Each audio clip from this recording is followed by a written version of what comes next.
What is up, Batman fans? It's Tim here, and today I'm going to be reviewing issue 1 of Batman Arkham City. So, the Batman Arkham City was a 5-issue comic that showed a story between Arkham Asylum and Arkham City. It was sort of the prequel comic, and it was released before the game. Hopefully we get one of these for Arkham Knight. I think we will, just because they did this pretty much because it was an anticipated game and it was coming out by Rocksteady, and I'm pretty sure we'll get this again. I really hope we do, because this 5-issue comic series was actually pretty good. I only read the first issue, and I'm actually going to review them by issue just so you can get a more in-depth look on exactly what happened in the story. So I like to break up my comic book reviews into 3 sections: the synopsis, my first thoughts, the final thoughts, and then my final overall review. So the synopsis of the story.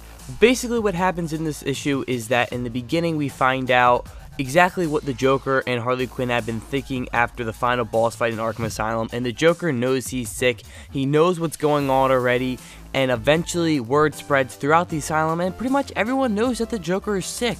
People don't really know he's going to eventually die, but people are kind of expecting that, and Harley Quinn is definitely going insane as usual, thinking her Mr. J is going to die. But then we zoom into Quincy Sharp, who is the new mayor of Gotham, and he has a hell of a job to do, because he has the dedication ceremony to, what happened at the events of Arkham Asylum, and he's the new mayor, and he has a little bit of a problem speaking to the public. And who is the man that is helping him behind that little earpiece? And that would be Hugo Strange, Dr. Hugo Strange, as you can also call him, and he is the mastermind behind everything. He basically was planning the events in Arkham City way before anything happened. He was planning the events of Arkham City 6 months before that game even started, which pretty much makes sense because all the Arkham games are only a day long. But pretty much, Hugo Strange is telling Quincy Sharp what to say, and Quincy Sharp is like, oh, he must be a good man. He's pretty much an innocent man who's kind of getting mind warped by Dr. Hugo Strange. And basically, Quincy Sharp is saying he's going to make Gotham crime-free. Obviously, that doesn't happen. Hashtag Arkham Knight. And he's also trying to say that, the masked heroes should get off the streets and we don't need them anymore. And of course, people are responding back like, what are you talking about? Batman and his allies have been helping save Gotham for years. And people are kind of denying that, especially James Gordon and Batman, which is what we phase 2 next. So we got the whole Joker Harley Quinn story, then we move on to what's going on with Quincy Sharp and Hugo Strange, and that ties in right into where we phase into next, which is Commissioner Gordon and Batman. And Commissioner Gordon is telling Batman that the new group of thugs called the TNT, or the Tasks, as you can also call them, which are brother and sisters who stole some Titan formula from Two-Face and eventually go to the dedication ceremony and go off in a bomb. And what I mean by that is they go to attack the dedication ceremony, Batman finds them, he fights them pretty well, they're pretty much defeated, and somebody behind a car door presses a button and they explode. They went into a suicide mission, they explode the dedication ceremony, 300 people died, Quincy Sharp was injured, and that is basically what pushes Quincy Sharp into making the Arkham City project. So, the person behind the glass door, who my guess is, if you haven't read all the comics yet and you're reading them as long as I'm doing the review, I think it's Dr. Hugo Strange. He's the mastermind. His idea was probably to cause this destruction during the ceremony, and then eventually that would cause the movement into getting Arkham City built. And pretty much makes sense, there has to be one more destruction just to push the final limit into making Arkham City, and obviously it was made because the game is already out, duh. And that is basically the synopsis for the first issue of Batman Arkham City. So if you haven't read the comic, there's really no point in reading it, because that is everything that happens in that issue. Moving on to the second part of my comic book review, I will share my first thoughts on this. The second I was done putting that comic book away, what went through my mind? I just read that comic. What is the first thought, that just came into my mind? Like, for instance, you go to a movie, you just saw X-Men Days of Future Past, you're walking out of the theater, you turn to your friend next to you, what do you say? You say, that was a good movie. And when I put down this comic, the first thing I thought was, that was a pretty good comic.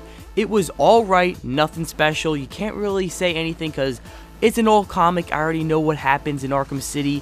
So with that, I would have to say it was a pretty good comic. I mean, if I was just going to give my review right after and I haven't really thought about it, I would say it was pretty good. It was kind of like a 5 out of 10 type of thing. And it was pretty good. I like how Now that we have these prequel comics, we can get more in depth on the story in the Arkham universe. Now that I know that Hugo Strange did all this before Arkham City, it kind of makes me, like, if I were to go back and play Arkham City again, I kind of would be like, wow, you know, this has more meaning to it now. So these prequel comics, they really do mean something. They do tie in pretty well to the series, and it was an overall good comic, and those are my first thoughts. So what are my final thoughts on the comic? Like, after I read it, after I thought about it, maybe went back and read it again, checked the artwork, what did I think about it? And, well, pretty much stuck the same, but I kind of gave it a little bit of a better rating, as you could say. At first, I was like, it's okay, and at the end, I'm kind of like, you know, this was actually, it was pretty good, because they crammed a lot into the first issue, and it really it just, like, felt nice. Like, they started with the Joker and Harley Quinn, they kind of explained how they're feeling, lots of things were kind of hinted in this issue that was pushed into, like, the game. Like, if I read this first, then play the game, it would be outstanding. So from that point of view, my final thoughts are, it was a pretty good comic, and I really did enjoy it. So what would I give this comic a rating? And now, as you can see on the screen, I like to rate my comics on a scale from 0 to 100, and you're going to be like, what? 0 through 100? That's insane, and well, it is. Most people do a 1 through 10 rating, or like a 5-star rating, and I don't like that. I like to go in depth, as you will know if you're a fan of my channel. So 0 through 100 is basically like 1 to 10. But, like, let's say you were going to say 9.7, it's basically a 97, you know? So I like to do a 0 through 100, and I gave this comic a 67. So that's basically a 6.7, you know? A 67 is a good rating. It's like a 60 percentile on, like, a comic book scale, you know what I mean? So it was an alright comic. If I read that before the game, I might have gave it a better rating. But as right now, it's a 67, which is a good rating. Any good comic is above a 50 for me. And if it's really good, it's around like the 80s and aboves. If it's below a 50, then it's probably not that good. Like, I would probably give some of the Teen Titans New 52 comics like a 45 or a 35, you know? So, for instance, a 67, which I just gave it, is a good rating. So, guys, thank you for watching. If you like these in-depth comic book reviews, then please click that like button. If you want me to do more comic book reviews on other comics, such as the New 52 comics, the Walking Dead comics, or any indie comics that maybe I don't read yet, just please put them in the description box down below. I'm going to bring back my comic book reviews soon, but for now, I'm going to be reviewing all the Batman Arkham City, you know, comic books that have already been released, and the Batman Arkham Unhinged comics that are still being released. So, guys, thank you for watching. Know to comment, like, and subscribe, and I'll see you guys later. Peace out. Don't forget to like and comment and subscribe, or you're not gonna like what I do to you next.